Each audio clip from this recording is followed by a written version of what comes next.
kicker. He's someone's kicker out there. Not mine. Not tonight.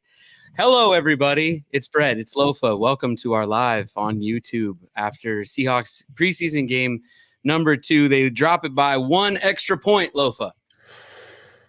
Yeah. Emphasis on extra point, huh? Wah, wah, wah. Oh, I know it's just a preseason game, but come on, losing it at the buzzer like that, that flight home's not very much fun. No, cross country either. That's a long distance, and losing is not ideal, and it weighs on you. It does. No, seriously, it's a real thing. Oh God, I can't even imagine. Like like I said, it's just a preseason game, but my boy and I are watching it.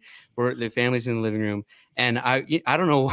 Maybe it's just my love of talking to you about Seahawks football, but I watch until the very end, of course, and I was thoroughly disappointed. Like I kind of haven't been in a preseason game. I don't know why. Maybe it's the new coach. Maybe it's all the enthusiasm I have going right now. Well, I'm kind of bummed. On the live, we're either going to celebrate or commiserate. All right, so teach its own. It happens. It happens, right? Can't win them all. Okay, I promised producer Mike we wouldn't start with the kicker, but because we talked about it, I'm going to start with the kicker. Jason Myers. They said it when he missed the extra point. The guy, unfortunately, I had to watch the Titans broadcast, but their announcing crew said maybe that'll loom large. And I thought, it's a preseason game. Who gives an S? But then he missed it, and then it did loom large, and then large in a preseason game, but here we are. I'm disappointed. Hey, the foreshadowing. I mean, that might be your actor instinct kicking in because luckily I got to watch the Seahawks broadcast with Michael Bennett, Mike Robb, and Cliff. And I'm jealous. Amazing. They did an outstanding job. Shout out to those guys. But yeah, it'll be brought up, right? I mean, it's your job is to kick, right? Yeah. It's not an easy job. It's never an easy task, right? And I've always felt for kickers in the regard that, okay, you're not warm. Like, when are you ever really warm? In warm-up? That's probably it. And then, hey, no big deal. There's 3 seconds left. Go win the game. But I will pay respect to the Titans kicker because he was a rookie, I believe, from NC State. He made a 59-yarder, and then he made the game winner. And so tip my cap to that guy. But I'm smiling because producer Mike is going to kill us if we just keep talking about kickers. Yeah, for sure. I'm sure everybody else is too. For both kickers. Also, Mike, I see your message, and if my internet continues to lag, let me know. I'll log out, switch it, and then come back in. But just let me know.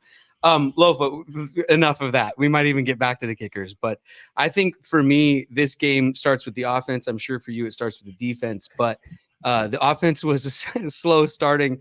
But then Sam Howell looked good, man. He looked great. I mean, he dropped that one in for the touchdown. He's looked great in both preseason games. Both numbers combined are great for him.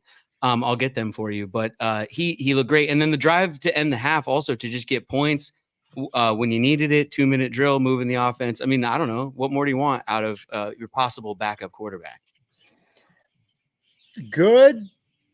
I'll give him solid. Okay. I don't know if it was good. Both games started slow, and then he found his rhythm. Incredibly efficient, as producer Mike just threw the numbers up, 11 of 14, 153. That touchdown pass was the thing of just magic. The anticipation and release at which he threw it from and just dropped right into the pocket to Winston. I think it was it Aesop? Aesop Winston Jr. Yeah. What does Aesop mean? Oh, I have that here for you. I've got it. It's spelled different though when I looked it up, but Aesop they spell it Aesop on Google here, but it's a Greek from Aesopus. Surprisingly, the name is unknown. However, it survived through the ages and is a very famous name of storytellers, especially going back to ancient Greece. Well, that throw was a great story, and the catch was even greater.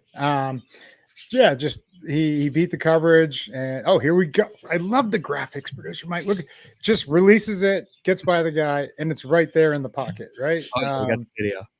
Unbelievable. quick move off the line, got outside, and then just dusted the guy. Yeah. And then you just got to make the catch and get down. And like, I think a lot of people don't understand how hard it is to like what we call dead leg or let the feet go dead, because any other steps could potentially take you out of bounds or drift 1 foot towards out of bounds. So it was,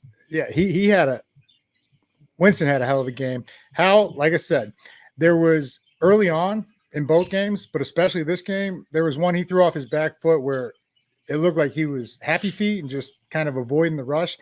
And the rush, even if he followed through, probably wasn't going to get there. So, but I'm not going to fight with 11 of 14, 153, a touchdown, 0 interceptions. That is a phenomenal stat line. And it's exciting, man. Well, and so far this preseason, 27 of 41 for 283, 2 touchdowns and no interceptions in both games. So, yeah, solid, super solid. I think, he's showing that he's getting more comfortable. He's clearly getting more comfortable in the offense. I think a lot of the storylines that were early in practice, hey, it was early in practice, but after 2 preseason games, I think he's looking pretty solid. But I think we talked about that when we visited practice and we saw what the defense was doing. And I know we're going to get to the defense, but I think it was more of a credit to McDonald and his defense as opposed to, Howell not, being ready for the part. He played, you go back and watch, he gave us all we could handle when we played him. He's a talent. He's got the arm talent, the touch, everything. So I'm not worried about him. He's finding things on the run, which is I know the one to Barner. Well, yeah, but multiple throws all preseason. I'm just saying, it's he stays in the pocket, can make that throw like we see in the touchdown pass there. But then when he needs to, he can move and make the throw on the run, which is very similar to Geno, I would say. And if he's going to back up, don't their games need to be a little similar, or does that ever matter? I think great coaching always adjusts to they bring in personnel along with the scouts and the GM to suit their offense to a point. But there's also, they lean on what does this guy do well? And they're both pocket passers, but they're both very good athletes and mobile. So yeah, to your point, I do see similarities in their game. And what I'm impressed with is his decision making. A year ago, and it was probably him being thrown into a starting role, played his ass off against, I think it was the Bears on Monday night or Sunday night, if everybody remembers. And he was getting leveled every play and just kept answering the bell, kept driving them down, kept throwing, it was awesome to watch. And he's got that dog in him. And so, sky's the limit, we'll see. And, just keep progressing, keep stacking good days. And this was another great performance. So no, you've liked his game. I mean, even when he was, like you said, on the Redskins sorry. Oh, geez. I knew I would do it at some point. Sorry. Washington. Yeah, we're old. Yeah, I'm old. That's how it goes. Washington. You were talking about him even going back then. So then when they signed him, just tough. That's what you need at every position, but especially at the quarterback position. I'm just talking about the last few quarterbacks we had, even dating back to my guy, Haas, right? Tough. Russ, tough. You go, Geno, tough. All the adversity he's faced. And that's what you need. That's what you want your leader to embody, that spirit, right? So exciting. What else on the offense you want to touch on? Because I got some other guys. Well, first of all, how about the plays he's running? The new OC, man. How about your boy? I mean, they're not exactly track meets out here scoring, setting the world on fire, but it's preseason. But as far as I don't know. See, I can't get into conceptually, blah, blah, blah, but just to a layman sitting on the couch, I'm excited by some of these plays, and I like the shots that they're taking, and I like the on-timeness of the throws and things like that. Seems to be working out. When the ball moves and you score, it's always awesome. And but specifically, I'll reference the drive where they ran it like 3 or 4 times in a row, and McIntosh must have had 24 yards on 3 carries, and I think it was at least 2 first downs. one of them might have been a second and short or whatever. So it could have been 3 first downs probably, but it was like the stick to the run and then open up the pass. That's rare these days, right? Like, and that's what I saw out of the Washington was offense that he ran last year. He was like, hey, if it's working, if it ain't broke, don't fix it, right? Until they figure it out, keep going. So I love it. Yeah, that's what drives me nuts these days. That's like, because that was the biggest pain in the ass when I was playing, was a team wouldn't let you go to the sideline. They wouldn't, unless you burned a timeout, which are very valuable, they would keep running power, counter, play action, like a successful play over and over. Flip formation, same play, other side. And so there's beauty to that, to the simplicity, right? You and I love it. I love it. We're big fans. Don't overthink it. Smarter, not harder, man. Yeah. You and I are loving that. Hey, I want to stick with the offense because you brought his name up, Kenny McIntosh. But first of all, let me just thank you guys who are tuning in right now for tuning into the All Day Podcast, checking us out, hitting the subscribe button, turning your notifications on, leaving the comments. Keep filling up the chat. Producer Mike is looking at those, and he'll start putting those up on the screen when we get to our Q&A session here. But Lofa and I are just kind of going through the offense and sort of talking about Sam Howell and what he's meant so far this preseason. But Lofa, you mentioned the back and 25. I mean, we talked about him last week. We got to talk about him again this week. He's looking great. He's looking fast. I mean, I know the other guys aren't really out there, so he's getting the rock, but he's looking good doing it. And the offensive line is looking good blocking for him. But the question there, where does he fit in based on how, and well, I guess touch on how he looks so far to you, but then also just where does he fit in, you think, when the dust settles here after preseason? I mean, he's finally healthy and he looks everything that has been advertised in terms of like the speed, the power, the dynamic explosion, lateral, everything. He's that good. 8 for 46. Mm-hmm. Shit. Give me more of that. Like, and there was one, was per, wasn't it? Last week was 5 per. I think last week was 5 per also. Yeah. Right. And we probably should have. I don't know if we game plan to not give him more carries last week, because just don't want to wear him out, because, we want to keep K9 healthy, right? We want to keep Charbonnet healthy. But of course we want to give this kid opportunities, but I have a feeling they just know what he can do. And that's why he was not on a pitch count per se, but they're like, all right, well, especially with the command they had in that game last week, it was like, well, let's not waste, downs on his body for injury purpose and the season's sake. So, but whether the one-handed catch on the screen, is that good? I mean, just like reverse, like, oh, I'm going to stop, grab this, turn up field on a dime. Yeah. That's rare athleticism. And a beast at running back right now, man. Well, it's really good. I'm telling you, there was one where early on in the game, he's going to look back. And he's like, he was too excited because it was one of the first carries. He just hit the line 100 miles an hour. If he just cut off the left guard tackle, there was a giant hole. And with his speed, no one's catching that guy. And so that's what's exciting, right? Get this guy into space. Yeah. So with all the dynamic offenses that are out there, we've seen it with McCaffrey and the Niners, Shanahan, McDaniel, and all the speed they have, HN, Mostert, Tyreek Hill. Like, this could be one of those players. Yeah. Oh, it's exciting. Every time he touches the ball, that first step, it just looks different. I mean, even to someone who, just sits here and watches the game on the couch. Yeah, it looks like me. I know. It's a young loaf tea. I happen to play linebacker, not running back. We're talking all this ball, but I just have to say before we even why is there a giant fork and a spoon on the wall behind you? And where are they? Looks like you're calling in from Uncle Buck's cabin. I'm in the great outdoors of Massachusetts. No, yeah. I'm back in the old stomping grounds. I grew up in Massachusetts, and 2 weeks in a row. Where in the world is Lofa Tatupu? You never know. All day, I'm just gonna fucking pop up, man. That's what I do. That's what I care about. But I'm at my boy's house doing the live stream with the all day family. And then I got the ultimate fights. I heard producer Katie, shout out producer Katie, producer Mike. But yeah, I got the ultimate fights going on over there. I'm going to live stream those too soon. Might as well. I like it. The lighting also really shows off the shoulders. No, that's all me, buddy. That's all me.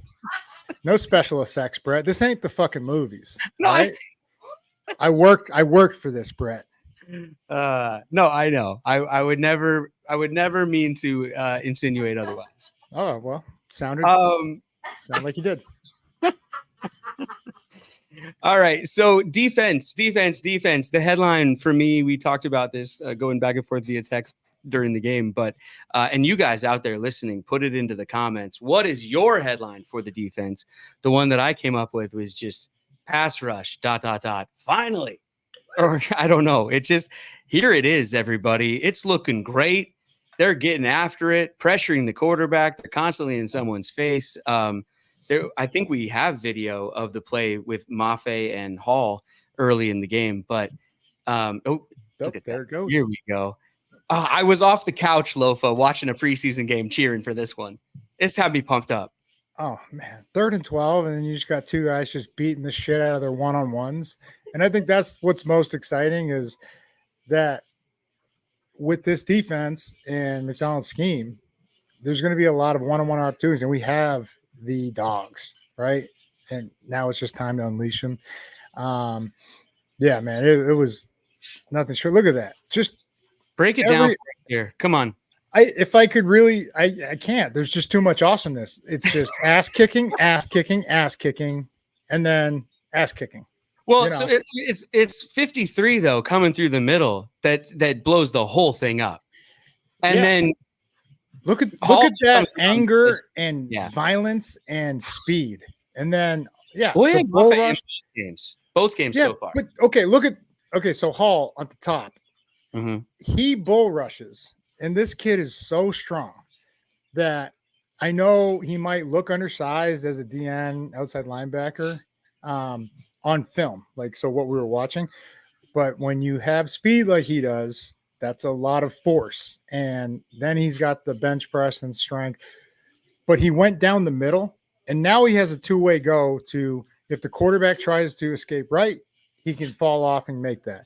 Tries to come inside the pocket, he'll tear off and go get him. So that's the beauty of having strength, and all these guys have it, especially Mafe too. He was primarily a bull rusher at Minnesota University, and shout out to BT Jordan. BT Jordan worked him last year, got him, well versed in flipping the hips, dipping, all the things that elite athletes and pass rushers do, but. Yeah, until someone shows me they can stop the bull, that's gonna put everything. It's like a chess match. It's gonna make them jump you, and now you can use your speed or you can use your athleticism. It's gonna make them heavy set inside or outside, and you pick an edge and you go. And so there's just so much opportunity off that. You see it right there: 3 sacks, 1 interception. They're just causing trouble, and they look, I'm excited, dude. I mean, they look like they have an identity. They have a nastiness to them. There's like a real edge. We talked about the sort of practice scuffles and things like that. I mean, there always should be an edge to your football team. I don't know why I sound like there wasn't, or whatever. But real edge, pun intended. That's our edges, and unbelievable. And the thing, we haven't even really seen Chenna. That guy, losing him last year was a gut punch. Just his leadership, his toughness, that's something we relied on. And so, but yeah, it's we're slowly building that identity that we just have a team full of dogs, and that's hard to beat. So I'm excited. I'm excited to see, what happens. And Draymond hasn't even been out there yet. No. So man, we got depth. And what have I always said, Brett? Depth in the trenches. The game is won in the trenches. So it's well, that's what on both sides of the ball, it's got me excited right now. Just offensive line pushing people around, the running game's looking good. They're holding people out in the pass game. He's able to have some time, throw from the pocket, and then the defensive line just destroying people. And the consistency of the pass rush has been great. It's there when you need it. It's on third down. We talked about this last week, but the biggest problem, I'd say last year, even going back, it's on offense and on defense, third down, right? So, I mean, pass rush solves a lot of things on defense, doesn't it?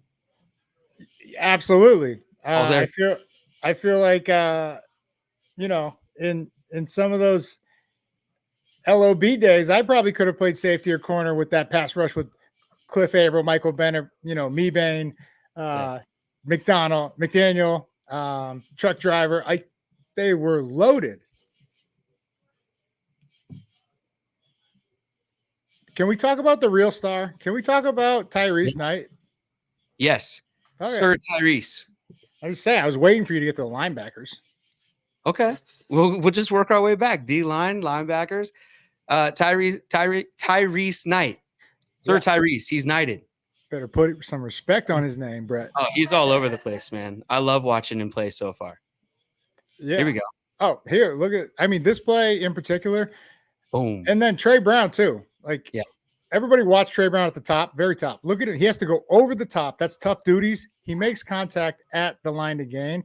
If I'm nitpicking, Tyrese just doesn't have to get as much depth knowing the down and distance, right? And these will become interceptions and not just awesome hits. I love the hit, though. That's what we need to see. Here we go. We're going to watch it again. Look at this. So he just backpedals a little too much. Eyes on the receiver. Okay, you have to peripherally see the receiver, right? Okay, so set up. When the QB set up, we got to be breaking. We're right there. We're still in our drop step. So these are fractions of seconds and, like they say, game of inches. Sure. As soon as that quarterback sets up, we set up and we break. And that becomes either a bigger kill shot for a pass breakup and they have to punt, or we intercept that ball and we're going the other way for a touchdown. Or 30 yards in my case, because I don't think I ever broke one over 30 yards. So is that just a thing that comes with experience then? It comes with time, right? He's got the instinct. It will come with experience. Absolutely, Brett. Yeah. Wow. We stopped on a dime there. Where am I going after this? Where do we want to go after that? To the secondary. To the secondary? Working our way backwards? Oh, I thought we were going to the next level. You know what I was going to say? Here I was. Sorry, I lost my place. I was going to say the big hits. You brought up the big hits. Okada last week, Okada this week. The interception. Our guy. We love this guy. De nada, de Okada. Do you guys? Oh, look what I caught. Yeah. Do you speak Spanish? No. Because it means you're welcome from Okada. And yeah, it was just the guy doing his job. Deflection, but in where he's supposed to be, doing his job, and it turns into interception, which turns into a field goal, which helped us take the lead. See, I wish we could see him. They didn't show the end zone, but just the layout, the extension, awesome. The going for it, right? And then the dance. I'm not a big dancer, but it looked pretty smooth. Yeah. I think it wasn't planned. Tips and overthrows. Got to get those. I don't know if KJ put y'all onto that all day, family. But yeah, no, that's what. Hey, tips and overthrows. Got to get those. I was commenting on the dance. Yeah. The dance for me. I don't think it was planned. He's got to plan that out because I see more celebrations in his future. Let's go big. I hope so. Yeah, it looked good big though. Fiesta for that guy, but just love the effort, love the grit and the attitude, and it's a guy that does everything right and just finally got to shine. I'm happy for him. And but staying in the secondary, Trey Brown, coming up, laying the boom on the first one. Derek Hall again taking on the double team, splitting it, but. And the broadcasting did not give Trey Brown the credit, but he came up and laid the boom. He was first contact. And, that's rare as a corner. Not with the Legion of Boom, that's not rare. That's what they were known for. Big hits, big plays, right? Right. But that was awesome to see. He's just a hell of a competitor, and excited for him this year. You guys, thanks for joining us, and keep filling up the chat. I hope that I'm not taking all your questions here, but what about Kobe Bryant, man? I'm just excited. We talked about him last week, almost had a pick again this week. He's all over the place. He's excited for him to have a big year. Yeah, instinctually, he's a phenomenal ball player, and it's hard to make the switch.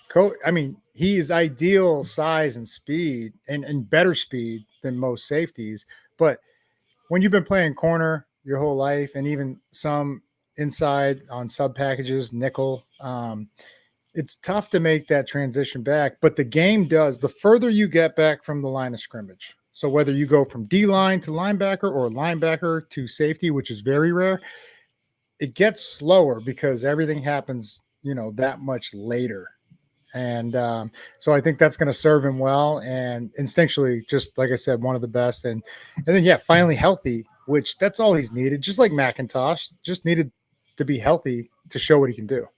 Well, then it's the same question for him, which I don't think we actually even answered on McIntosh. So we could hit on that too. But where does he fit in then? I mean, where does he play once the season starts? Where do you see him in the way things are looking with this scheme?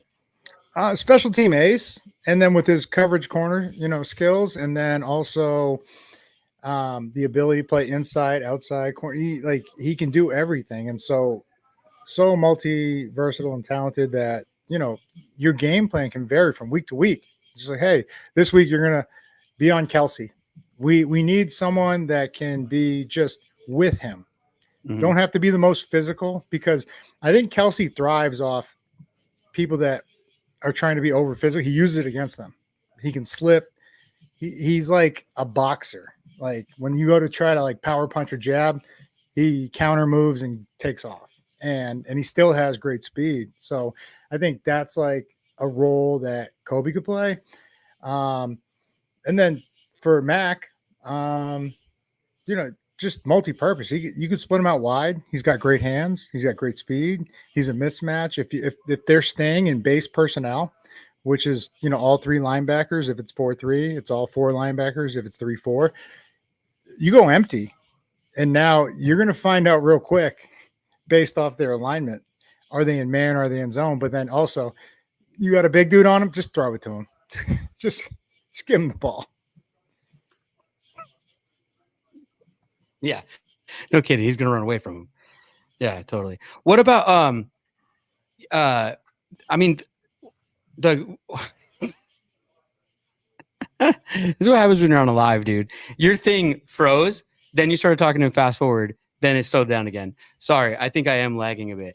Do we want to open it up to questions, or do you want me to talk about a sponsor, or is there anything you want to talk about before we open this up to the people? Lofa. Anything I want to talk about? Mm-hmm. Anything on your mind? Football. I like football. Yeah. Brett. I love talking about football. This is a football podcast. Oh, yeah. You know what? I will say, Bo Richter. And I don't, all day fam. I've done some evaluations in the past, and, I talked about a kid back in May who I thought was worthy of like a 4th, 5th round pick. All reports said he was going to be undrafted. Well, then I turned on TV today when I landed in Boston, and I'm watching I think it was the Vikings Browns. I don't know, but it was Vikings because that's where Bo is. He went undrafted to them, and he picked up his 3rd sack in 2 games in very limited time. All I'm saying is these guys should not be that hard to find for any team, but Minnesota has found the last 2 guys that I really wanted. I wanted Ivan Pace last year, and then I wanted, if I had a wish list, it was DeMarvion Overshown, Nick Herbig, then Pace, and then we did get O'Connell, though. I like O'Connell. Yeah. But what I'm saying is the value that they provide. Ivan Pace started week 1 undrafted for the Vikings. I think he had 2.5 sacks, maybe a forced fumble and like probably 80 or 90 tackles. We're going to have to get someone to fact check that, but this is just off the dome. But the value that adds to your team is insane. Mm-hmm. Like because of the cap, there's a thing called the salary cap. Maybe you've heard of it, Brett. Yep, I've heard of it. I watch Hard Knocks. If we'd like to stay under that, these are guys that they make your team special, right? And not just from special teams, they are real contributors. And so, Bo Richter was the guy that, this year I was, for unheralded guys under the radar, that was the guy I targeted. And man, 3 sacks in 2 games. And like, I don't know if he's even played 2 halves total. We got to figure out who in Minnesota is listening to our show. They're definitely all day fans. Yep. Because I remember you bringing him up. Well, good. Because we talked about him at length. I know. I'm just saying, somebody over here is going to start listening to these takes so they can start picking them up. I don't know. Whatever. Let's open it up. I'm here all day, kid. Are we opening it up? My producer, Mike, if there's a question, you can throw it up on the board, or if we've missed anything there that we're supposed to throw up, you can throw it up. There you go. Why don't you take the first one there? Elena, I owe you an autograph picture, and I didn't forget about it. I just need the address, and don't give it out in the comments, right? Like Big Mike will get it to me. Alina. Yep. All right. You go back in time and hire Norm Johnson or John Casey as your kicker. At least hire one of them as the kicker coach. We need something. Ooh. Yeah. I'll let Brett take this because this has been Brett's drafted kicker in fantasy the last 2 years. Yeah, well, okay. So this actually brings up a different topic, which is, do you take Seahawks onto your fantasy team or not? Usually I will have a rule for myself where I'll either take the defense or just the kicker, but most of the other Seahawks I don't even want to take because it feels weird for some reason. I don't want to root for them individually like that. It just, I don't know why. It bothers me having them on my fantasy team. If they have a bad game, you know what I'm saying? Like the Seahawks can win, but let's say DK has 2 catches for some reason and I didn't give him any points. I don't like the way it makes me feel about the whole thing. But kickers and defense, before, I don't know why. I went down that path for you. I don't know why. Here's what I'm saying. We used to do a segment on Take 12 that was just, we need to talk about Jason Myers because things would happen. The kicks would get missed at inopportune times, and you do the math at the end of the game, and it would just work out to a bit like this game where you're 1 point short or a few points short. And I don't know who needs to get hired, whether Norm Johnson or John Casey are good kicking coaches, but either way, Lofa, I mean, it's not an easy job or anything like that. I'm not one of these guys who goes like, you got one job, come on, blah, blah, blah. I'm not like one of those dudes. But so I understand it's difficult. But at the same time, come on. The extra points, Lofa, those are supposed to be automatic, not the extra points. Come on, man. And also just put it down the middle, can't you? Why do extra points go from the hatch? Just put the thing in the middle. Kick it straight ahead, and let's all get 1 point and move on. Okay. Extra points. Well, no, you actually took what I was going to say and said it. No, it's all good. But it's good because it lets me know that the common diehard fan even gets it. Yeah. Oh, good. Oh, I get it. So, like, just over the course of time, he loves the left hash, correct? Yeah. And the kick was missed right, correct? This is the one time I wasn't mad at him. Plot twist. One time I wasn't mad because there's other times where it's because if it's hooked, if you choose the left hash and it's hooked, okay, yeah, I'm just like, dude, why didn't you just choose the right and kick it right at the right goalpost? Like, you know what I'm saying? Why don't you just kick it down the middle? What is going on? Well, I would say the kickers are eerily similar to golf players. Very mental, very cerebral. And and in golf, is there ever really a straight shot? No. They're shaping shots. You know? They're artists, just like You're telling me they feel like a draw that day or they feel like a fade that day? Well, they judge. I think they probably get too into their head with the wind, right? Mm-hmm. And I don't know how you throw a flake of fucking grass in the air when it's artificial turf, but I'm just saying, like, some of them probably have something on hand to just throw, right? Maybe some chalk, maybe some dust, I don't know. But how come is it just because the extra point was so automatic back in the day that my brain thinks that they were more automatic back in the day?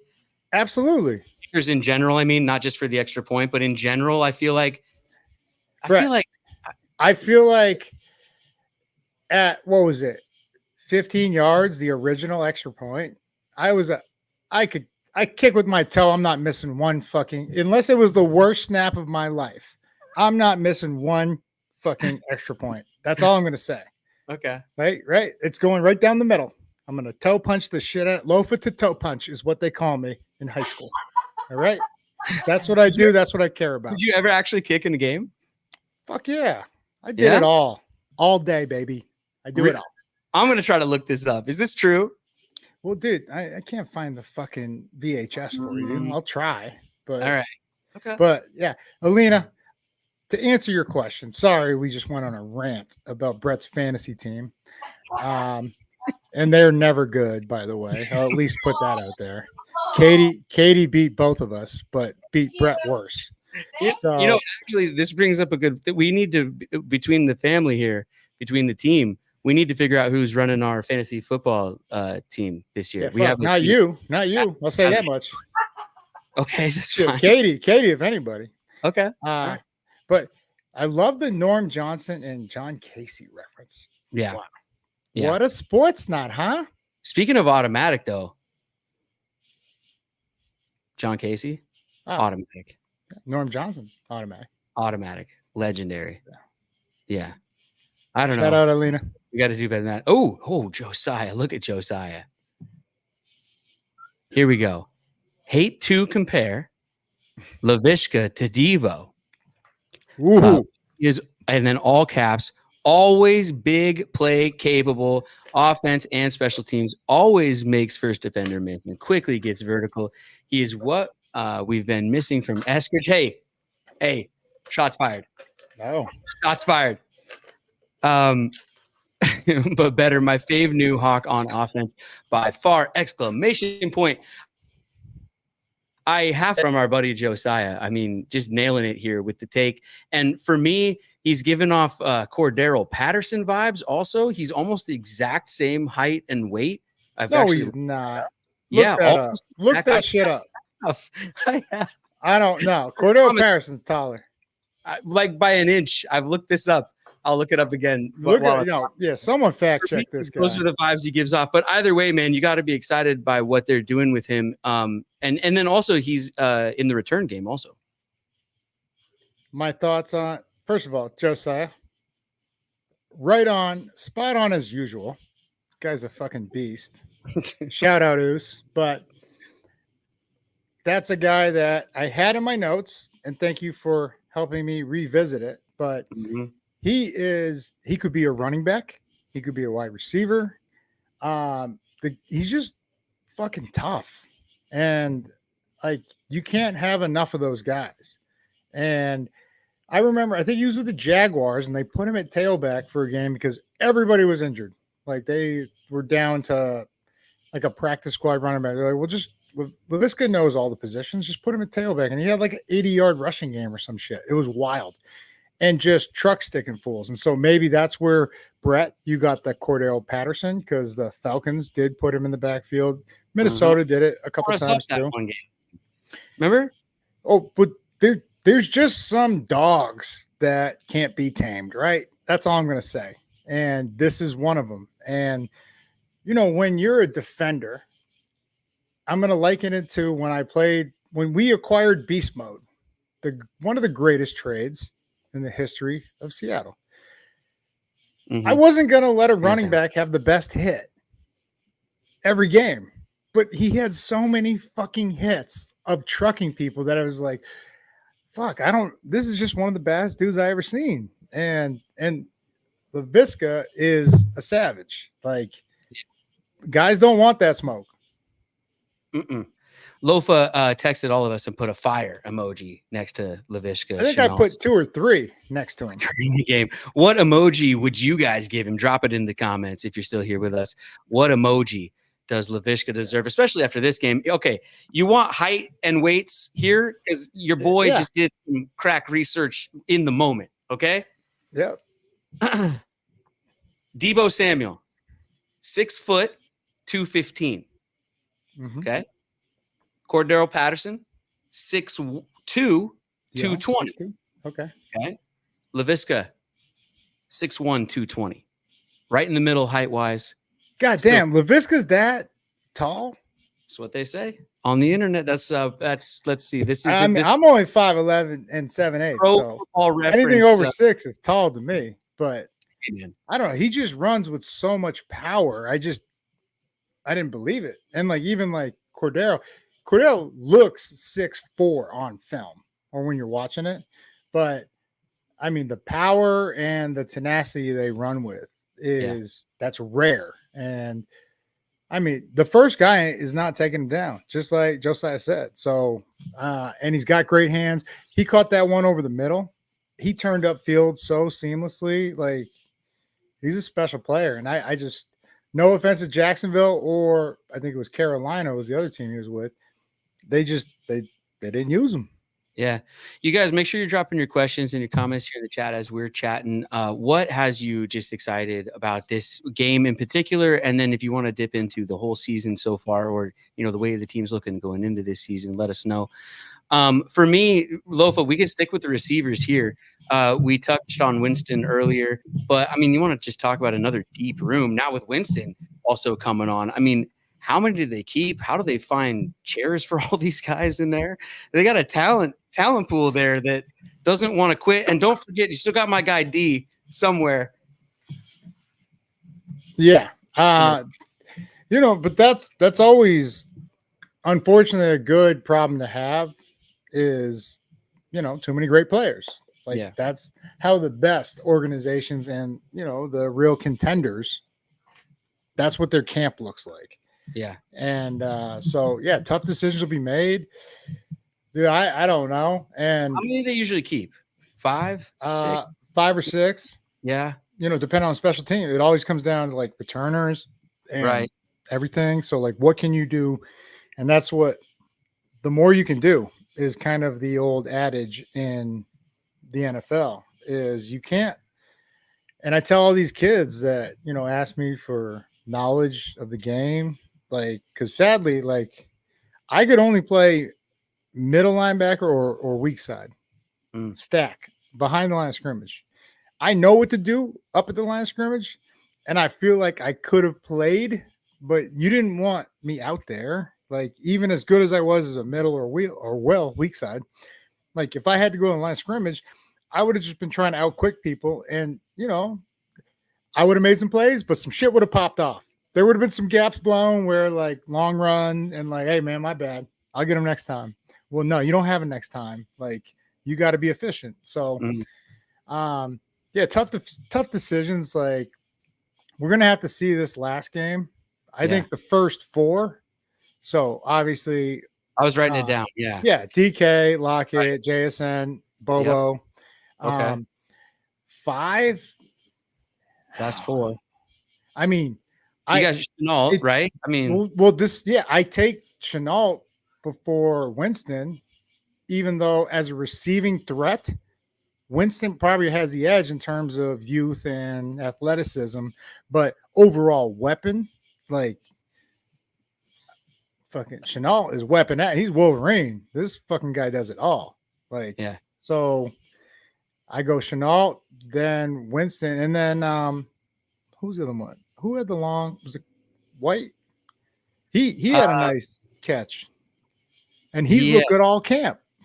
Oh man, where is it? And so so my question to you is like, and like one of the best athletes out of them all is D. Eskridge. So where does he fit in? I'm talking about Cody White.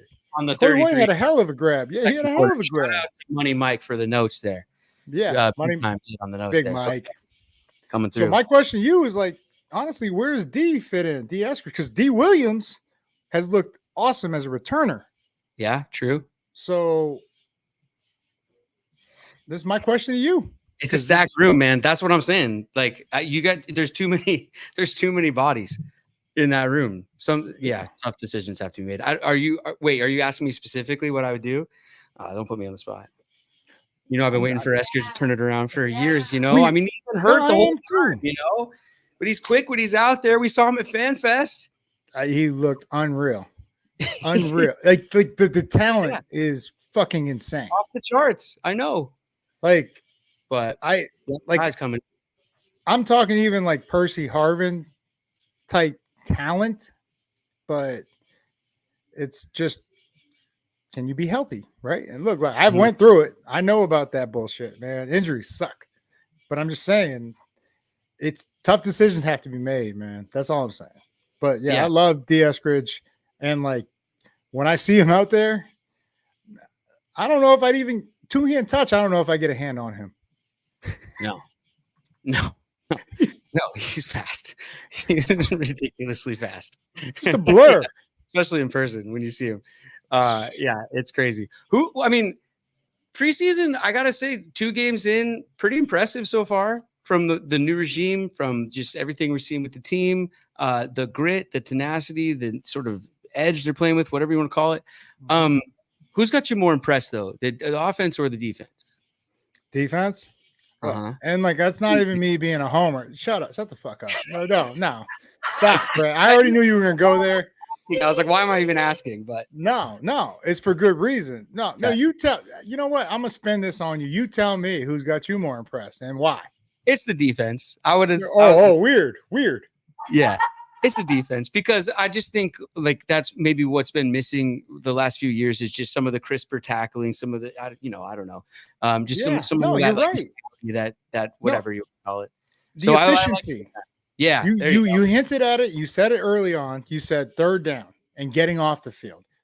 Turnovers, which we thrived on during the Legion of Boom. What made us special in the Legion of Boom era was the turnover, the big hits, intimidating people. And we're not quite there yet. Hey, Kayvon Wallace, damn, he bring the funk. Blair, and he's finally healthy. Because this is a guy we drafted several years ago in the second round, right? And then he had to go to a couple other teams.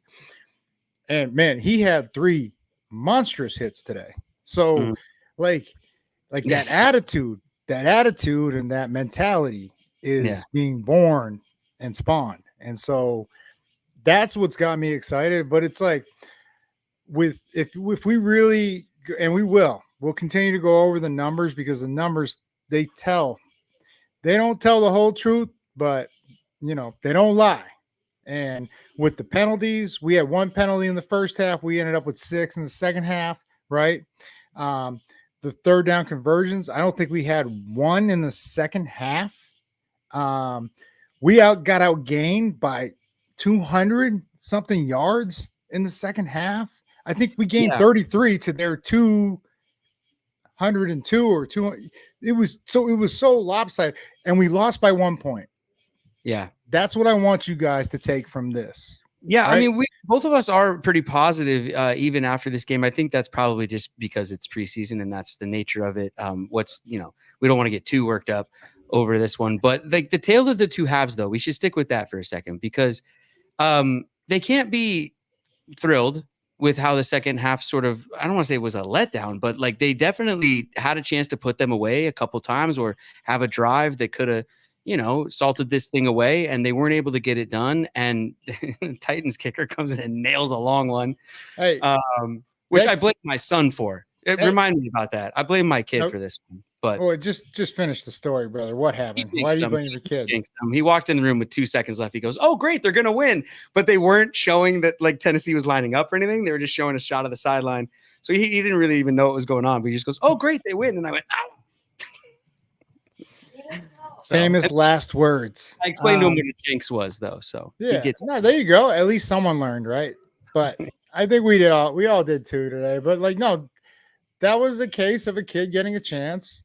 The Titans kicker, and he made the most of it. And like I can't imagine him not kicking in this league. When you kick a 59-yarder and then you kick a game winner, I think it was 46 or 47, like with 2 seconds left. And like, I know it's preseason, but the kid knows his job and livelihood depends on it. Like, even more so than any other game when he plays in the regular season, like, he had that it factor. He had that dog in him, and he went for it. I don't know. I was impressed with him, but yeah, it didn't have to come down to it. But, it's just, these are, learning situations, and we'll be better for it. But dude, so what, 15, 16, right? So what we've always said in the NFL was anything 17 points or under in a loss is not on the defense. That's 3 scores. I mean, obviously with the how many field goals, whatever, it's more than 3 scores. But if you keep them 17 or under, that should result in a win. And anything over that, that's on the defense. And, so even I'm just being honest, like Super Bowl 40, 20-10. That's on the fucking defense. Like, we didn't do our job. Hey, well, no, we won't even go there. No, I'm just saying, but it's just keeping it real. Yeah. 20-10. Well, it's over 17. We didn't do our job. Is what it is. So yeah. Oh, take accountability. And I think that's what's building here, right? So and they're gonna go back and they'll visit the tape and just like be honest with it. And that's what you just gotta be honest with what happened. What happened? It's preseason and it doesn't count, but the guys played their ass off. There's a lot of guys that are not going to make this team. They're going to make a lot of teams and unfortunately, we're going to have to see them. They're going to be around the league, and we're going to be like, damn, we had that guy, and he got us. Like, but that's kind of a good problem to have, isn't it? I mean, that just means we're super deep. We're going to have to make these tough decisions, and it's going to kill us when we see these guys around. Dude, it's so painful, and even with the new like style, so like you go all through. Back in the day, it used to go like you got to go down to 75 after a certain point, then to 60, then to 53, right? Whatever. And now it's you got all 90, and then after the 3rd preseason game, like, hey, get down to 53. Cut half your fucking team. Like, well, speaking of which, we put a poll in the chat, and the listeners are weighing in. Will D make the squad? The no's have it 71% to 28%. I'm rooting for the opposite of that. You never know. There's preseason game number 3 here. Wait, it's got value in the return game. Did you? I'm not a mathematician. Did you say 71 to 38? Somebody, well, one of my producers wrote down 71 to 28. Oh, 20. Okay. 71. Okay. I'm sorry. Might be a glitch in the matrix. I heard 38. I was like, I'm not a mathematician. Just wanted to know for clarity. Should we check in on your guy, Russell, with the hair? Russell Mania 38 with the flow, checking in game number 2. Are you still in love? Oh my God. This fucking guy is amazing. Like, if you're not impressed, I don't know what would impress you. I mean, I'm not talking about the amazing flow or the handlebar mustache. The play, like, absolute savage. And I mean, I don't know. I should have pulled it up, but like Seahawks posted his intro outfit. Just magic. And you knew he was there to kick ass and possibly drink beer. And he was probably out of beer. Are they posting the walk-ins already for preseason? We got to get on that. We got to start checking the fans. Seahawks know fucking talent when they see it. And that is so it's just that's a tough room to make too, though. So you want to talk about tough decisions? Yeah. Okay. They got him listed. I was going to say they got Russell's listed right now as the 4th tight end. If you look at Seahawks.com on the depth chart, Fant, Brown, Mabry, you got Barner, the rookie, Westover, the undrafted rookie that we love from Washington. God, Russell. I mean, that's one of those rooms that you're going to see one of these guys having their name on the back of a different jersey. It's going to hurt a little. I think this is one every single guy, like Westover, and I haven't even really seen him play in the league, but what I watched in college was impressive. Like, just a savage, right?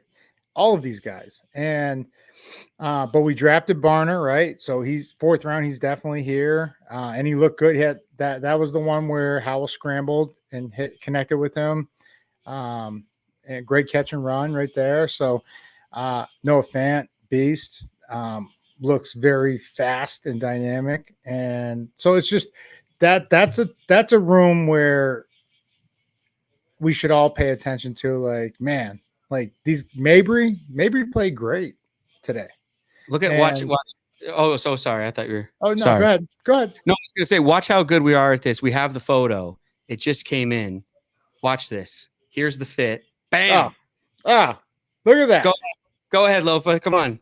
Is that a tall boy in his hand? Probably. It's a coffee cup, but we don't know what's in it. I'm not. Yeah, it's an Irish coffee. I'll tell you what. With that, just look at that. Just dripping awesomeness. Like, that's swag on a million. Southwest. Is that what kids say these days? He's got some like Southwest vibes going on there with the shirt at the sunset sort of colors there. You know, overalls. Yeah. And you wouldn't think if you looked at that picture that this is the guy that's going to kick the shit out of me, but that's what he does, and that's what he cares about. Dude, I would think he's about to run to the ring and join the Royal Rumble or something. That maybe hog tie, maybe the rodeo, cow tip, maybe anything like. But that's the kind of beast we're talking about. Dude, I could see him post NFL career. Whenever may it last very long, but like I could see him just running in there with a 2x4 WWE Jim Duggan style. Yeah, but I will say this though: the drop he had was, and they slow motioned it down because I'm with one of my best friends and my godson, and I was just trying to school him on the game. So I was like, hey. Like, I've never seen him flat out drop a ball, talking about Russell. But as he caught it, his eyes were at the defensive back, and he already had a move to cut inside. And you have to secure the ball, and he knows this. This is nothing like, even if he sees this, it's not like, oh, no shit, Loaf. But the wherewithal and the instinctual spatial awareness, like I said, I'm going to say spatial awareness a lot on this podcast, knowing where your surroundings are and how to, it goes back to the touchdown catch he had against the Chargers last week. Like, he caught it and the other guy barely touched him. And that's rare as a tight end. So, and I believe, we're going to have to fact check this, but he was the MVP of tight end U. So I'm talking about if they recognize that he is that special to be their MVP, whether it's us or somebody else, he's on a roster. I guarantee you. And like, I hope it's with us, but if it's not us, don't be surprised if he ends up in Kansas City. WrestleMania, dude. WrestleMania 38. If the WWE comes up there to Seattle, would you join him for a tag team match? Yeah, just don't tag me, Russell. Just fucking kick ass, and I'll be drinking in the corner. That's what I do. That's what I care about. Okay. I would. I'll come off the top rope with him. That'd be fun. Fuck it, you're in. I've been getting into it lately, man. This is a SmackDown house. I'm Paul Bearer. You're the Undertaker. All right. The other way around. I don't know. It's gonna take me a while. Take me a couple of reps to get there, probably. Yeah, with that attitude. Josiah again. Daryl Taylor. Oh, back to the D line. Yes. Let's talk more D line. I'm in love with the D line. We all are in love with the D line. However, Daryl Taylor still a one-trick pony. Parentheses speed rush. No hands. Before I should have read before I started. Josiah's got criticisms possibly here for Daryl. Can't finish the rush. 4 sacks against backups. Getting put on skates against the run. I can go on piggybacking from the last year. Still looks like Tarzan, but he's playing like, that's an age-old sports. Everybody knows that saying, right? Does everybody know that saying? I don't know, Brett. What is that? What is that saying, Brett? Looks like Tarzan, plays like Jane. And I'm not saying that about DT here. Josiah is possibly. But it's a great saying. You don't want your coach saying it about you. Definitely. You don't want anyone saying it about you. That's for sure. But what do you think here with Josiah's thoughts on Daryl Taylor, Lova? Well, one trick led to 9.5 sacks, a year and a half, 2 years ago.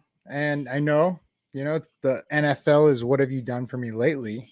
But shit, if it ain't broke, don't fix it. Just fucking speed rush. But yeah, no, I understand what you're saying. He is a special talent. Is he equating to what the fans' opinion believes he was talked about as when he was drafted? I don't know. For a question like this to come up, Josiah, no, and I respect Josiah. Josiah knows his shit. But what I'm saying is, like, even in the run game, there's a way to set the edge. And like, if I had a chance to work with DT, I'm like, DT, you are more athletic than all these guys. And if speed is your weapon, use the speed, get around them, and set the edge closer inside, right? Like, close it. And so where you only direct traffic back away from you. And so you don't have to be fucking Julius Peppers, Reggie White, all the goddamn Hall of Famers that are just bigger, stronger, faster than everybody to set an edge. An edge can be set inside from 3 technique or even nose tackle. Like, even going back to my days at SC, if Mike Patterson was on the right at 3 technique and he shot upfield and the run was going outside, even if it's a toss sweep, I'm shooting backside A gap because I know it won't get outside of Mike. That's how crazy fast he was. Same with Sean Cody on the left side. So I think if we get to that point of utilizing his strengths, which is speed, ironically, I say strength is speed, we'll be all right. But I can understand the high pick. He hasn't. The craziest part is Josiah and Brett and everybody listening. When DT had 9.5 sacks, I want to say he played like 50% of the reps, maybe less than half of the reps. You understand how efficient you have to be in terms of, if you're playing, there's 1,000 reps and there's only 500 that you're in for. Like, just throwing out, some solid even numbers, right?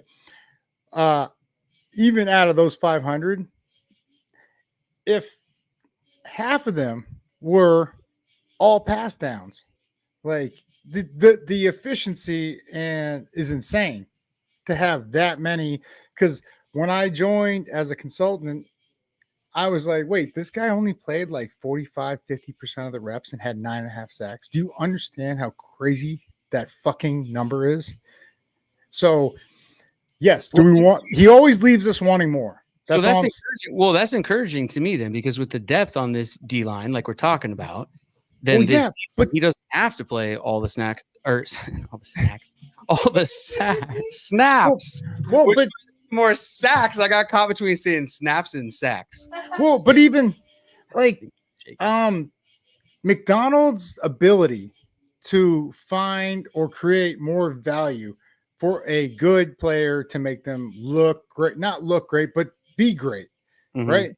And a coach like McDonald will never take credit for making somebody have better numbers. He'll just put him in better position, and hopefully the player acknowledges, like, hey, he helped me out. But Kyle Van Noy, a lot of people was like, oh, he's got nothing left. This is like a 2 or 3 time Super Bowl winner, right? Like, and he goes to Baltimore and he puts up like 8 or 9 sacks last year, something like that. Fact check me. Might have been a little less, but like, I think he had 2 or 3 against us in that ass kicking. So it was, I think he will find a home in McDonald's defense, Josiah, and I'm not super concerned. I'm more excited to see what happens. Yeah, I was gonna say too with that. Like I think we even went over it on the show last year, sort of the lack of production after having such a big year.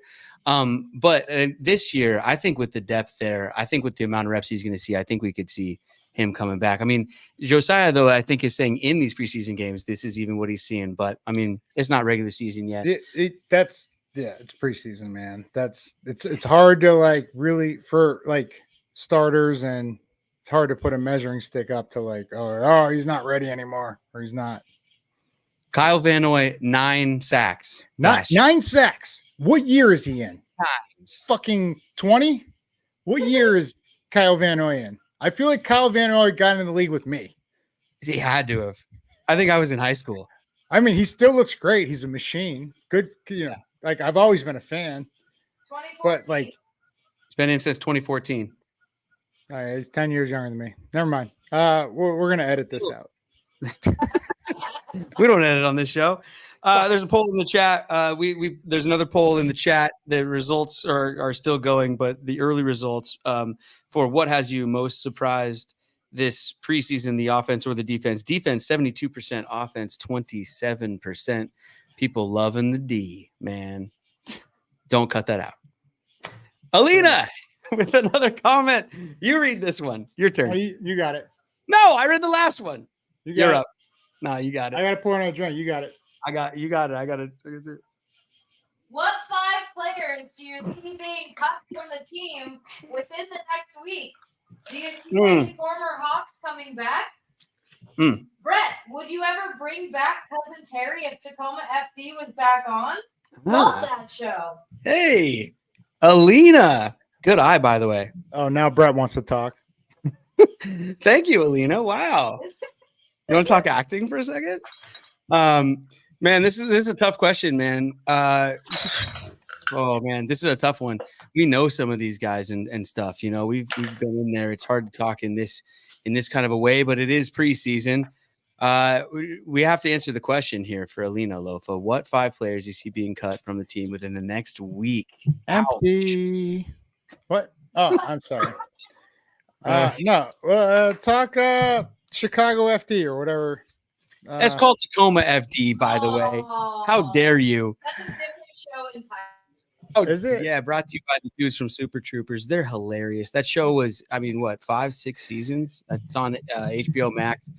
And hell yeah, I'd play Cousin Terry again. I'd do anything those guys ever want me to do. They're the best. It was awesome. And getting to play on a show that takes place in Tacoma, which is close enough to my hometown, was pretty cool. Shout out to T-Town and Marcus Trufant. Yeah, man. I even got to they're very funny comedic guys, right? And so there's a lot of improvisation. And so I had a line in which I think I'm talking about the Mariners, and I improvised yelling out "My oh my" in honor of the legendary Dave Niehaus. And I think it slipped by. I think it made it in the episode. But yeah, there you go. Oh, yeah. Tacoma FD, everybody. But come on, what about the question though? Next 5 players. We didn't answer the question. Mike, no, yeah, I'm going back before we get to we didn't answer the question. Before we get to Tyler Corns, 5 players that we might have to part with. That was the question, correct? Yep. Probably Holani, who looked very powerful and very dynamic.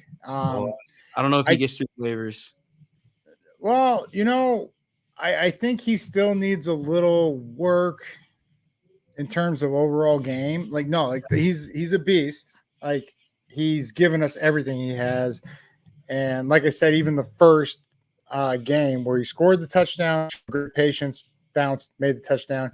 But the throw and then the lean out, shout out to Alina, boom, pun intended.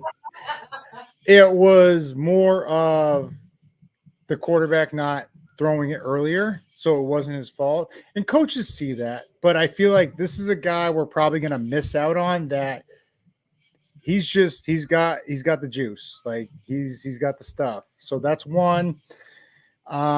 2, unfortunately, I think I'm going to go receiver room. I think because of our love for D. Eskridge. Okay. We might miss out on Aesop and Cody White, and both of them look great. Like they look sharp. They do everything that's asked of them. But I can't say I would take either of them over Chenault, who's proven himself in this league. You know what I'm saying? Mm-hmm. So that's 3 right there.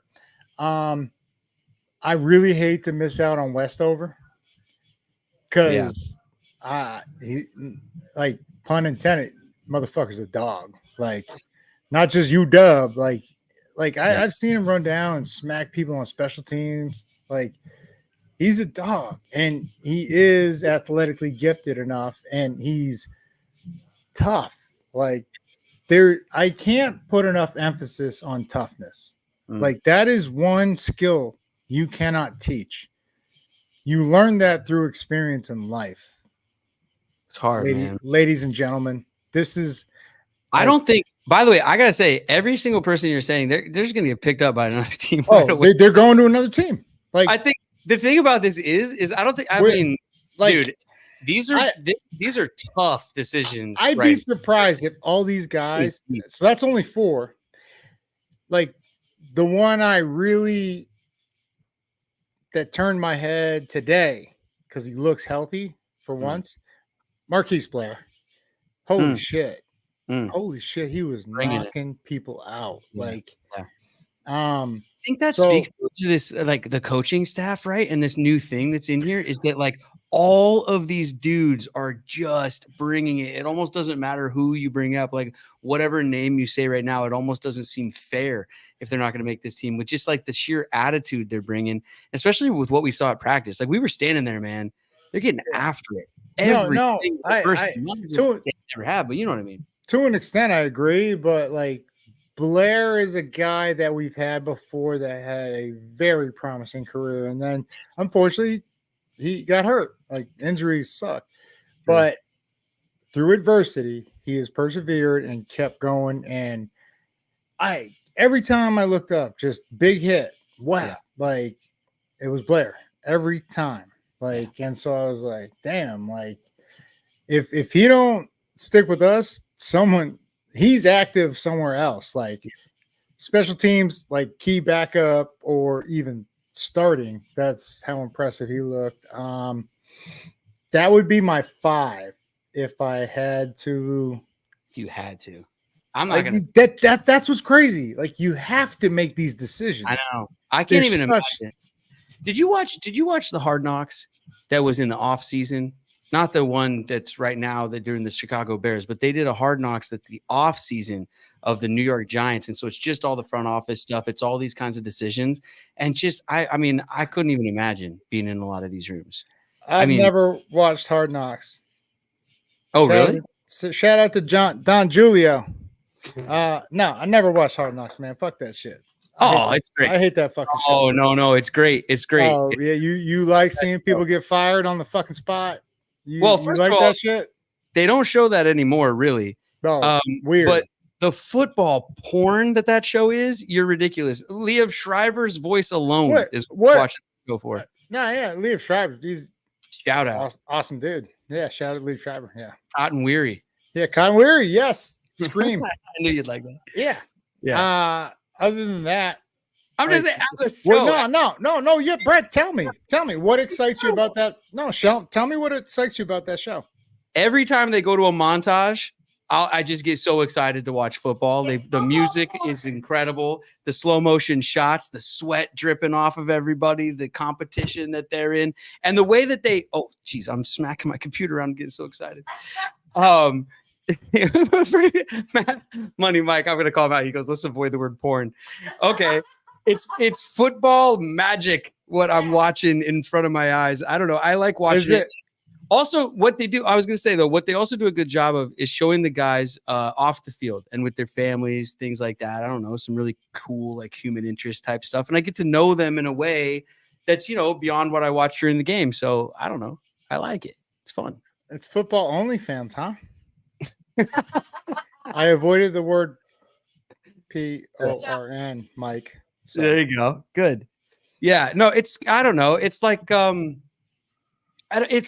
when I watch the food shows, like Chef's Table or one of those, like, I'm not a master chef. I could try to be, but I'm not. And I'm not going to go get up into the kitchen and go make whatever they're making either, but I love watching it because it's so pretty to watch. Not with that attitude. Film of it all is great. Anyway. Hey, everybody say hi to Cbino. Hello. You're on the live, kid. What? Yeah. Oh, no, I'm good. Thank you. But yeah, I hear what you're saying. I mean, and they did do that early on. But let's get to Tyler Corns. Yeah, they didn't want to talk to me about it. Whatever. Boy, no, I don't. Like, all right. All right. No, okay, Brett. No, you don't ever want to talk to me about fucking acting. All right, motherfucker. So, like, stop. Ask anything you want. I'll talk to you about it. Oh, really? No. See, now you're going to. No, I'm going to get to Tyler. All right. Okay. We'll get to your acting after this shit. But now I'd rather bring Katie on here to talk about acting because she'll at least talk about it. What do you mean? Fuck. Shut up. She asked me about boys. I know what you're talking Could about. I get low for the check his DMs? Thank you guys. My DMs. Also, why is Tyrell Dodson not? Well, Tyrell's not playing because he's fucking starting. I'll answer that one first. DMs. Brett, do you have anything to say about that? Are we talking, Tyler, are we talking Twitter or are we talking Instagram? It's not called Twitter anymore. It's X now, even though nobody says that. Every time I hear it, I think, what happened? We'll get back to that. I'll check on that. Hold up, Tyler. Do you even fucking follow me? Because if you don't follow me, then I don't get your fucking message. All right. All right. So I want to start there. Let's start with the root of the problem. That could be. If you don't follow me, I don't see the message. That could be one of the problems. And then, I'll follow you. All right. It's all day family. I love you too, brother. What do I want to? All right. I'll ask you more football stuff then. Enough of my acting since you didn't ask me anything about it anyway. Oh my God. This fucking guy. How about the kickoff? Because I'm in love with it. Yeah, you would. What? I could see you playing a kicker in the next fucking reality TV show or fucking Hard Knocks. I don't understand why I've become does Hard Knocks talk about kickers? Do they show them? Oh no. Just your look, the look in your eye. I'm sure they've gone through the kickers and their wacky routines they do during practice, bouncing the ball off the field and all. I've seen some pictures of that. We are all creatures of habits. And so if they're perfecting their craft, then, House Money used to bring out a goddamn, I don't even know what it's called, but is it a fucking retractor or what's the thing that calculates angles and shit? A protractor. Yeah, protractor. Yeah. I'm literally standing outside a tractor, so that's where my mind went. Keep in mind, I just played football. Okay, protractor. So he had the angle of every degree per yard calculated. See, there you go. But it was indoors. That's so a pro. I don't know if it really helped outside unless he did it and calculated for wind every time. That is another variable, right? He's doing his homework, though. I appreciate the effort. Well, that's why he was so fucking money. That's why he was House Money. Yeah, man. Yeah, he was. I was just looking him up here. Let's see. 310 attempted, 264 made. That's an 85.2 average. 85.2. Hey, shout out to House Money. Massachusetts product. No big deal. Masshole. Needham, Massachusetts. Needham. I don't want him. I need him on my team. Yeah, love Hauschka. Yeah. What were we talking about? Kickers. What were we talking about here? I lost the thread somewhere. What are we chatting about? Oh, you were ripping me on. What were we talking about? Acting something? What is it? Oh, the new kickoff. Thank you, producer Katie. The new kickoff. I'm in love with it. It's taken me a game and a half, 2 games, whatever. I'm in love with it. I can't get enough of it. I like it. I want to see what happens during the regular season. You're shaking your head. Why are you shaking your head? Because I'm out of tequila. And like I'm so tired of this question. Like what question? The kickoff. Well, what do you mean? Why don't you like it? Why are you so grumpy about it? There's no more. Okay, first of all, I don't want to talk nonsense, which I do anyways. But right now, humor me. I don't know the rules, but there's no surprise onside anymore. Like, so you have to tell the other team, hey, we're kicking it on sides. Soft. All right. Soft. All right. That's soft. I don't like that. But in terms of kicking it like the normal kickoff and then the return, it doesn't bother me really actually anymore. And I'm curious to see what they're going to do in the regular season because I don't think they've showed us all the way. Why doesn't it bother you? We almost popped a big one there. First kickoff of the game tonight. It was fun. Almost doesn't count. Why doesn't it bother you, Brett? The look of it, you mean? Why doesn't it? You said it doesn't bother you. I want you to tell me why it doesn't bother you, the new kickoff scheme. I'm saying the look of it, I thought it would be weird every single time, just like I thought the game clock on baseball would be weird. But it's like the first time you see it, you go, oh, that's kind of strange. Then it's just sort of football after that. It doesn't really bug me. And if there's going to be more returns and more points and more scores and more cheering, I'm in. How many touchdowns have you seen? I've only been watching the Seahawks games, so none. But has there been any? I don't think there's been any. Honestly, I don't give a shit. Other than Devin Hester, I doubt anyone else could break this fucking algorithm that is this new kickoff. Like, that's all I'm saying. Like, Dante Hall, maybe Deion Sanders, like the Hall of Fame returners and players of like all time. Other than that, like they're obviously these teams are not showing what they will actually do once the season opens up.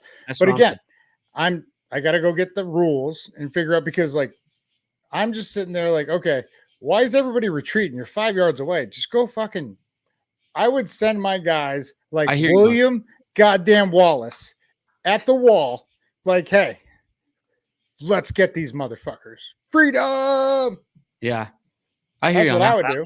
Yeah, I'm not. Why are we retreating? Why are we backing up? Tyler Corn says it's on X, so we'll have to check the DMs. I trust Tyler Corns. That's a dope dude. We'll check him. Hey, thank you, Tyler. Thanks to all the commenters, by the way, tonight. You guys are the best. We love you. We love you joining in the show. Thank you guys so much. All day. Oh, sorry, did I cut you off? All day. It's the all day show. I don't know. I think my internet is lagging. Yeah, guys, keep filling up the questions. We're here to talk. Fill up with comments. Let us know what you guys are thinking out there. Just like Josiah, again, jumping back and in here. You two are the head coach and GM in Seattle. Bleacher Report states today that Geno approached the Hawks about an extension. Oh, Josiah's beating me to it here. This is my notes, but it's pretty far down because Lofa will just accuse me of talking about gossip and as the world turns and soap opera something. So I left it way down. But if we are the GMs, which is what Josiah is asking here, Lofa, what are we doing about this situation? Well, Gossip Girls, Josiah and Brett, because I know you love this shit. Okay. No, shut the fuck up, Brett. I know you love. No, you've been trying to do this shit for me for years, and you know what? Josiah's bringing it out of me. You know, all I'm saying, like, you motherfuckers. Well, then thank you, Josiah, because I've been trying to talk about this stuff for years. Yeah. Okay. What would I do? If you don't know football, you don't appreciate Geno Smith. That's all I'm saying. Like, and I've been preaching it for fucking years since he got the chance. His age and this and that. I'm telling you, like, I'm a believer in all the adversity he's faced and kept going. And 9-8, both years, right? With so much turmoil, so much things going on, right? And everybody telling like, oh, well, even when we go 9-8, even when he had a halftime lead against the heavily favored Niners that we hate, just not good enough, right? And then we got blown out in the second half because we got tired on defense. Either way, it was just like, unless he wins MVP, he'll never be good enough for anybody in Seattle. He will always be more than good enough for me. And that's all I have to say about this. Like, yes, I believe in Geno Smith and I would extend him because where's the immediate future? You're going to Are you really gonna throw everything down? And do you know what the price of a quarterback these days is? And what are you gonna offer Sam Howell? Will he reject it? Will he go to the next team because someone else will like pay him off of 2 preseason games and 1 full regular season last year? So like, put yourself into that mindset, Brett and Josiah. I want you to do that right now, and I want to know what you would do. I want to know what you would do. First of all, I'll tell you. I mean, you're acting as if I'm not a Geno fan. You know I'm a Geno fan. I'm a Geno fan. I believe in Geno. I don't know if I would extend him right now the way that you're saying that you would. I think I'd see what happens when the season starts. I mean, we haven't even seen him play this preseason yet. We haven't seen the starters out there at all. So you didn't watch him last 2 years? That's a new team now. It's a new team. You didn't watch him the last 2 years? No, I didn't watch him the last 2. I will not sit here and have you try to frame me as some sort of Geno hater. You know I've been on his side the entire time. Shit. I'm just saying. Still on his side right now. I'm just saying that Brett. right now I'm not sliding the contract across the table. Not right now, not today. That doesn't mean I wouldn't do it 2-3 games in, whatever it is. I don't know. But I'm not doing it right now. 2-3 games going to change your mind. 2-3 games going to change your mind. We start out 3-0 and he throws for fucking 1,000 yards. It's going to change your mind. Wouldn't it? No. Yes. No. Okay. Bro, okay. Let me walk it back for you and Josiah and everybody listening. Why do you keep lumping me in? First of all, no, I will not have you lump me in with some sort of Geno against Geno group, though. That's all. I'm just like, don't. No. I've never said you were against Geno, but you answered the question the way you answered it. And I'm just stating the facts. Okay. All right. So don't get defensive. Just listen.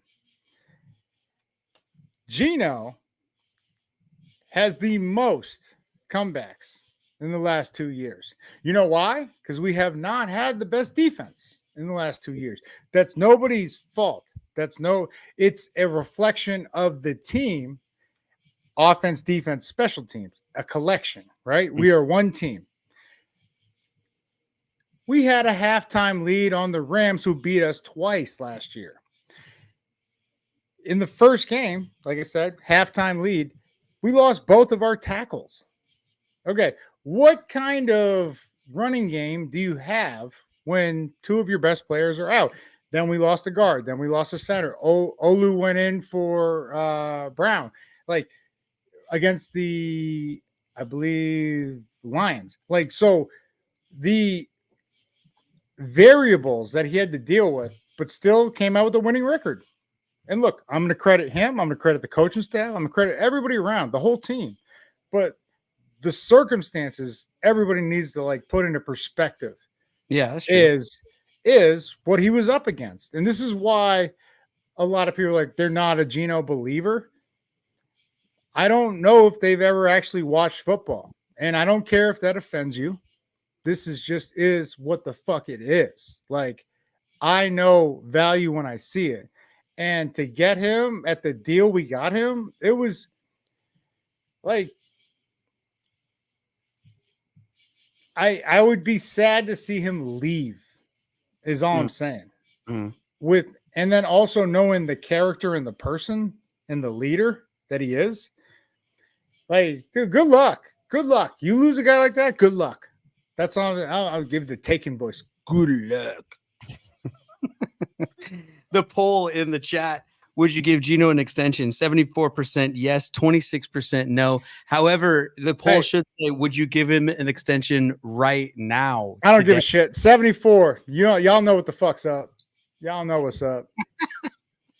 The poll is asked improperly. There's got to be a margin of error on this thing. You got to work the wording here. Also, there's a poll up in the chat. Do you like the new kickoff? Fuck no. 58% yes, 41% no. Alina back in the mix.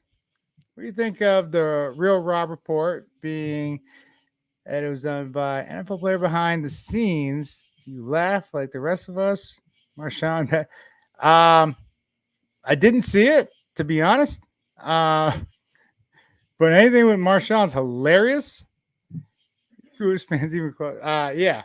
Real Mike Rob, which is the Real Rob report. You want to talk about a fucking savage? All right, we'll get to Marshawn and we'll get to this even question. I'm sorry, Lena, but just heap some praise on Mike Robb first. Mike Robb was a goddamn quarterback at Penn State. Yeah. Gets drafted to play athlete. They were like, hey, dude, we're just going to ask you to play running back, fullback, fucking wide receiver, like quarterback. He played everything over there and eventually found a home at fullback. I thought he would have been a phenomenal tailback. Dude was a beast. But he ended up finding a home as a fullback. And, he was one of the most athletic fullbacks I've ever seen and also tough. And then Marshawn, so picture trying to go through Mike Robb to get to Marshawn. That's a nightmare, to put it quite frankly. Yeah. And that was just practice every day. That was our norm.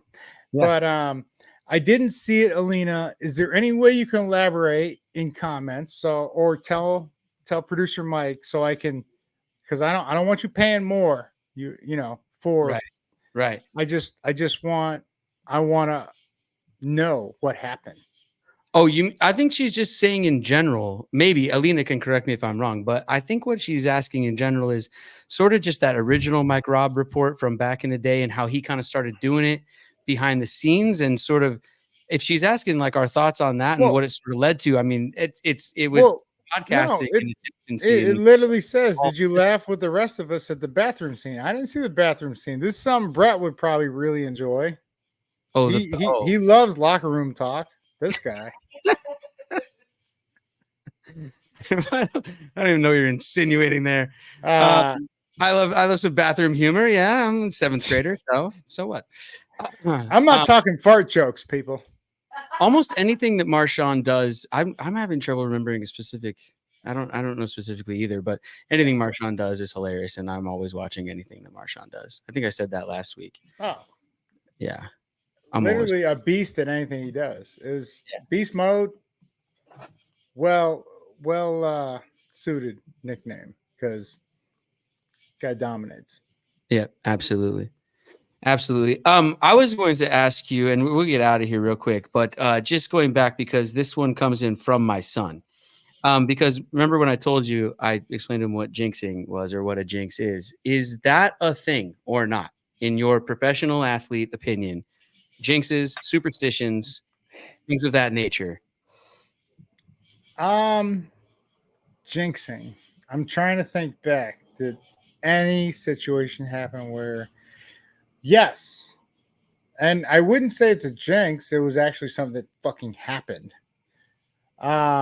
We had some friends hanging out, and in the acting term, I believe, good luck is break a leg. Yeah. I damn near broke a goddamn leg. And I'm not crying. It's actually, I don't know if a fucking mosquito just flew into my fucking eye. But yes, it hurt when I broke my leg. I can only imagine. But I was like, holy shit. They said break a leg, and I almost broke a leg. So how does that work in your profession? What, when you break a leg? Well, no, the fucking same, Brett.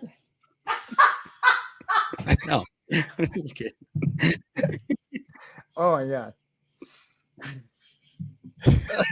What are you asking? All right. Good night, everybody. What are you asking? What are you asking me? Brett's cooked, and I'm putting on. I'm crying. This is my audition. This is my audition for. Wait, movies. So Alina's elaborating though. Apparently, Mike Robb followed Marshawn tried to interview him, but Marshawn wouldn't talk. He finally ran off one time to the bathroom. Mike followed him, pointing the camera in the stall while laughing. I wouldn't like that if that was done to me. I'm not. Ooh. Remember it specifically. It looks bad in black and white. Well, but I don't remember this. Either way, the bathroom, those are private quarters. So yeah, I don't know. Shame on him is all I'm saying.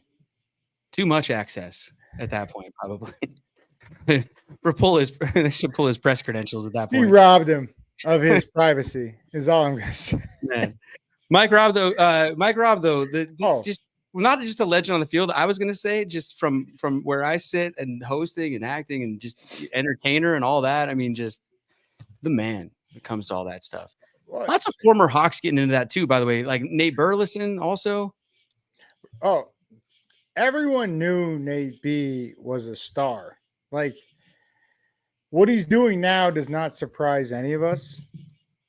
Like, I almost feel like he's so talented that like football almost kept him from being more of a star because he would have had more years of experience. And I don't. He was that talented. There's even conversations and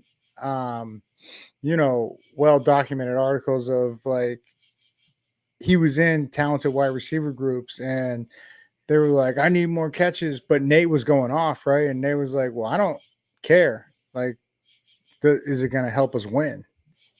And now you know why Nate always wins, because he doesn't care who gets the credit. He wants to win. Mm-hmm. And I think that is something we can all take, in life, not just even in our chosen profession or career, is it takes a team and you do whatever it takes to win. And Nate was the guy that always had the talent, whether it was football, interviews, like the guy's electric. Like, and we knew. It's sad that we knew football was holding him back, as great as he was as a football player. How crazy is that, to be that talented that we knew he was destined for more greatness, more innateness. Yeah, totally. And beyond football too. Good Morning America. Good Morning Football. Good Morning America. Going to space, like fucking Josiah again jumping back into the chat. Here's a bit of an acting question and a football question. Brett has to catch a slant route across the middle with Cam lurking, which sounds like a nightmare of mine. We can arrange that, Josiah. Oh man. So I get to wear pads, right? I'm in a game. No. What? We're just playing backyard tackle football? Finish the question. What's going on? If he catches it, y'all win the game, and Brett lands the new starring role as Sunshine in Remember the Titans 2. Is he making that catch? Take the poll. You guys can comment in the chat. Ooh, take the poll. I'm going to say no. How dare you? That's so cool. The football might be embedded in your chest. So, like, technically it's a catch. That's a catch. But you might not be alive. That's what I was going to say. That is the other part of the equation. This is basically going to be my answer. Yeah, I was going to say if the ball gets there and if I can get both arms, if I can really get it in there, I might be able to survive it. No fucking chance. How dare you? There's always a chance. Nothing's impossible. If I didn't respect Don Julio's tequila so much, I would have spit it out laughing. That's how preposterous you just sounded. Never say never. Holy shit. First of all, I get pads. It's in a game. I get to wear pads, which is not going to help. Bro, I could put Cam in a straight jacket and skinny jeans. He's still going to knock you the fuck out. I've never said he wouldn't. And dislodge the ball.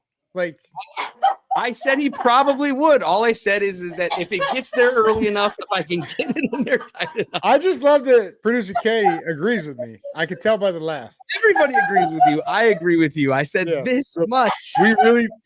Josiah, we putting a poll on that? Shit. So you're saying there's a chance. Unless my mom and Brett's mom are on there, it's 98%.